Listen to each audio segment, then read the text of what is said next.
سکتا ہے کہ 50% آپ کی آبادی آپ ان کو پالیٹکس سے باہر نکال دیں، جبکہ وہ شرکت کرنا شروع کر دی تھی. ایک سیاسی شعور پیدا ہو گیا تھا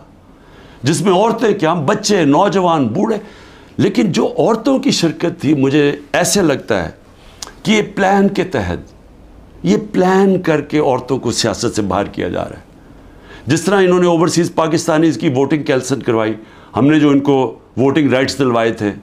ہم نے ان کے پوری سسٹم کے کیسے انہوں نے شرکت کرنی ہے پاکستان کی الیکشن ڈے کے اوپر، پاکستان کے الیکشنز میں ووٹ ڈال کے، وہ انہوں نے ختم کروایا اوورسیز پاکستانیز کو، جن کے پیسے پہ ملک چلتا ہے. وہ اوورسیز پاکستانی اگر وہ اپنی ریمیٹنسز روک دیں، آدھا بھی پیسہ کام کر پاکستان بینکرپٹ بالکل ہی بیٹھ جائے گا. ان کی انہوں نے بند کروا دی کیونکہ وہ اوورسیز پاکستانی زیادہ تر تحریک انصاف کے تھے، ان کی ووٹنگ رائٹس ختم کروا دی. اور اب آ کے عورتیں، جو انہوں نے نظر آیا ان کو کہ عورتیں نکل رہی ہیں الیکشن میں، ووٹس ڈال رہی ہیں، جو بائی الیکشنز تحریک انصاف جیتی اس میں عورتوں کا بہت بڑا ہاتھ تھا، انہوں نے اب ان عورتوں کے اوپر یہ جان کے سختی اور ظلم کر رہے ہیں تاکہ وہ بھی پالیٹکس سے باہر ہو جائیں. اور میں پھر سے کہتا ہوں، اس سے بڑا معاشرے پہ کیا ظلم کر سکتے ہیں آپ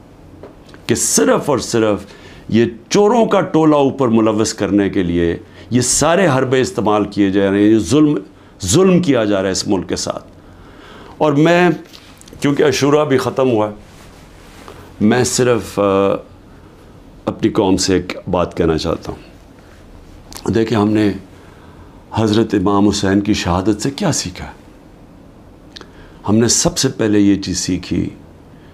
کہ جو لا الہ الا اللہ، جس کا اللہ جس کو ایمان دے دیتا ہے، اور جس کو علامہ اقبال کہتے ہیں عشق. اور میں نے ایک علامہ اقبال کا فارسی میں نے ٹویٹ بھی کیا ہے، اور میں نے اس کو اپنی انسٹاگرام اور سارے فورمز پہ کہا ہے کہ وہ فارسی کا ہے لیکن اس میں انگریزی میں بھی اور اردو میں بھی پورا اس کا ترجمہ ہے. تو علامہ اقبال ان کی شہادت کو کیسے دیکھتے ہیں؟ اتنی خوبصورتی سے انہوں نے بتایا ہوا ہے کہ لا الہ الا اللہ کا مطلب آزادی، اور آزادی خوف سے بھی، آزادی اپنی میں سے بھی، اور وہ آتی ہے عشق اللہ سے عشق کرنے سے. اور وہ ہے جب لا الہ الا اللہ، جب آپ اپنے ذہن میں دعویٰ کر دیتے ہیں، پھر آپ کسی کے سامنے نہیں جھکتے. تو جب پتہ تھا کہ وہ پوری کی پوری فوج سامنے کھڑی ہے، پیچھے نہیں ہٹے، جھکے نہیں. اور جو ان کی شہادت تھی، جس طرح علامہ اقبال کہتے ہیں کہ صدیوں تک مسلمان جب کھڑا ہوتا تھا ظلم کے خلاف، غلامی کے خلاف، تو وہ لا الہ الا اللہ اور امام حسین، حضرت امام حسین کی جو شہادت تھی وہ ہمیشہ یاد رکھتا تھا. وہ جو پتہ ہوتے ہوئے ایک انسان کو کہ ہم جیت نہیں سکتے، یعنی کوئی میری موت ہے، میں یہ جو اب کھڑا ہوں اسٹینڈ کے اوپر تو میں زندہ نہیں رہوں گا، اس کے باوجود وہ عشق کتنا ہوتا ہے اوپر والے کے ساتھ کہ وہ کہتا ہے کہ میں یہ کوئی نہ سمجھے کہ میں خوف کے بت کی وجہ سے کسی کے سامنے جھک گیا ہوں. اور یہ ہوتا ہے کہ جو انہوں نے بیج بو دیے کہ ہمیشہ مسلمان دنیا میں ظلم کے سامنے جب لوگ کھڑے ہوتے ہیں تو ان کو یاد آتا ہے وہ اس قربانی کا. اور یہ بھی یاد رکھیں کہ یزید نے کیسے یہ ظلم ہونے دیا تھا، وہ کیوں کامیاب ہوا، کیونکہ کوفہ کے لوگ اتنے خوف زدہ تھے. اس نے اپنا ظالم گورنر کو رکھا تھا وہاں، اس کے ظلم کی وجہ سے وہ اتنے سہمے ہوئے تھے، وہ اتنے ڈر گئے تھے